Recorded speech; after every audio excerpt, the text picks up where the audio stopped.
Now, if you've been watching the Fastlane car, you know that yesterday we reviewed the Range Rover Sport. The day before, the brand new Infiniti QX80. Still a mouthful. And Nathan, what do we got here today? We have the Toyota Highlander. It's the current model. And that, of course, competes with the Durango, which is next to you in the ultimate mega mashup. That's right, 3 rows of destiny. Mega mashup. Coming up next on the Fastlane car. 3 rows of destiny.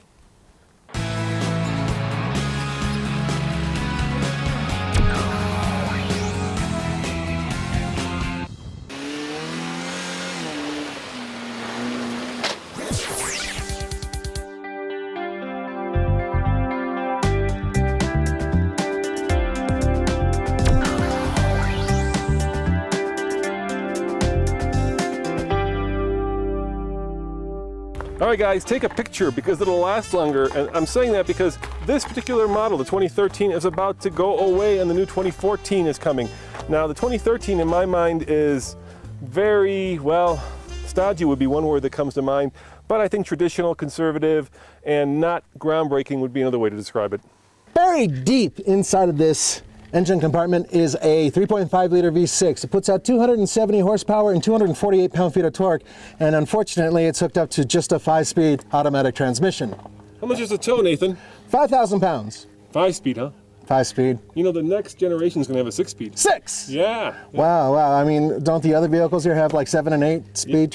Yeah. Well, you know what though? Toyota may be a little bit slow in updating, but they certainly build a quality engine because this is a great, great power plant. Yeah, and I feel bad. I called it stodgy. I think conservative is a better word. Oh yeah, I call you stodgy. How about that? Huh? Fair enough. Yeah.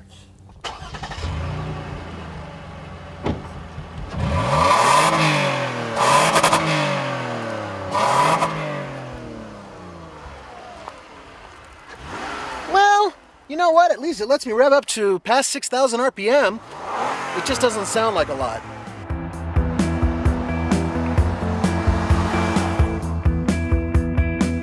We are in the Toyota Highlander. Highlander, my man. Haggis! Aye. There's a bit of Scottish in all of us. That sounds Irish, doesn't it? I don't know the difference. I'm really bad at that. I don't think they care about our so-called. Oh, yeah, they do. Accents.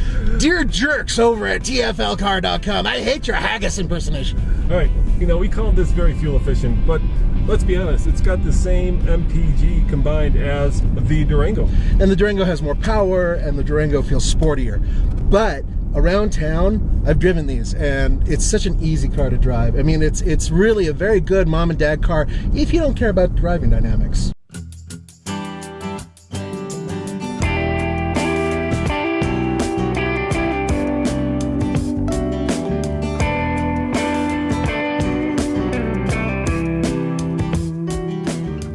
You've probably heard people say Lexus-like when they've been describing certain Toyotas. And in this particular case, I would use that, except for some of the plastics in here are kind of cheap. And frankly, there is a little bit of an issue with the seats. You see, if you go around a corner faster than, say, 20 miles per hour, your butt's going to start sliding because there's no real bolsters. So it's very comfortable on a highway stretch, but when you're going around corners, not so much.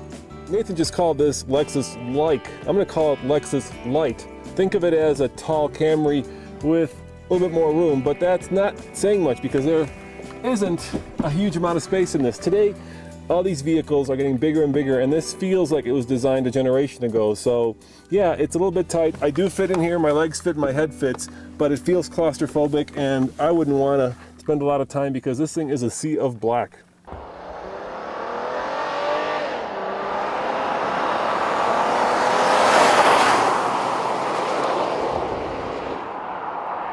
You know, I called it a tall Camry. I think that's fair.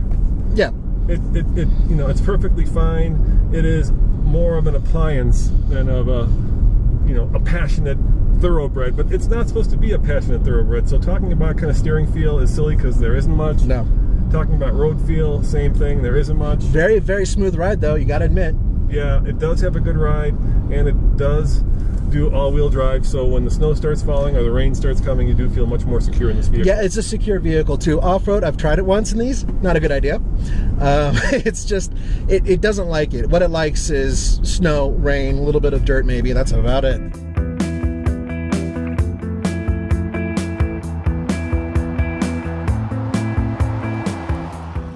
Now with the third row down, there's plenty of room in the back here.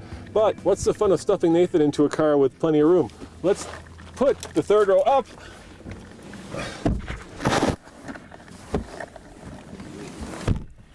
Now what does, Nathan, come here. Where does this go? You roll it up. See, you roll it, and then you throw it in your garage and you forget about it after you bought it. And yeah. And there's no way you're gonna fit in here. Oh, there's no way. I mean, No, maybe a limb. Yeah. Yeah, it's got useful space for the kids in the back, but it's, once again, it's tight for kids. It feels like an afterthought. Well, yeah, you know, kind of. In general, these are very good cars, and everything here is logically laid out. Big, easy to use knobs, so if you do have mittens or gloves, easy big buttons. I mean, it's all very user friendly. It's the kind of car that my mom would feel comfortable driving. In fact, parents, if you want your son or daughter to make sure that they don't get pregnant, or I probably shouldn't say that in this, huh? No, because the seats go down. Never mind. Scratch that. So overall, not a lot of driving feel, but certainly a very competent, good all-around city car. Yeah, exactly. And, or if you want to go on vacation with it as well. Yeah, actually a really good road trip car.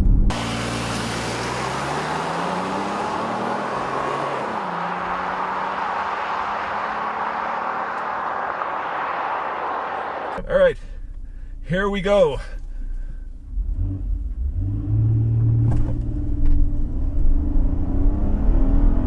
And there's 40, and here comes 60 right there.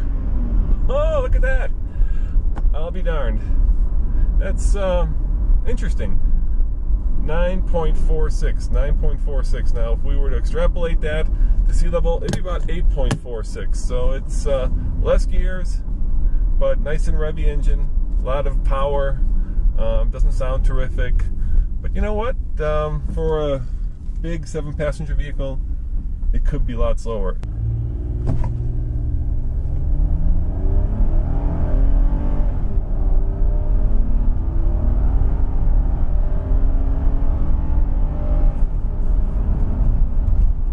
Roman, on a TFL scale of buy it, lease it, rent it, or forget it, what do you give the Toyota Highlander? A grudging lease it, and that's because I think it's a great vehicle if you're a family person, but it's boring to drive. Okay, fair enough. And I'm going to give it a lease it, partly because it's about to be replaced. I think it's a fantastic vehicle for what it is. I mean, look, it's a mommy and daddy wagon, right? That's right. And speaking of mommy and daddy wagons, Nathan, what's next to you? This is a Dodge Durango, but this ain't no mommy and daddy wagon. This is a daddy wagon. And that is coming up tomorrow on the Fast Lane Car. As always, this is Roman. And Nathan. Thanks for watching. Remember, Dodge Durango coming up tomorrow. Ciao. Haggis!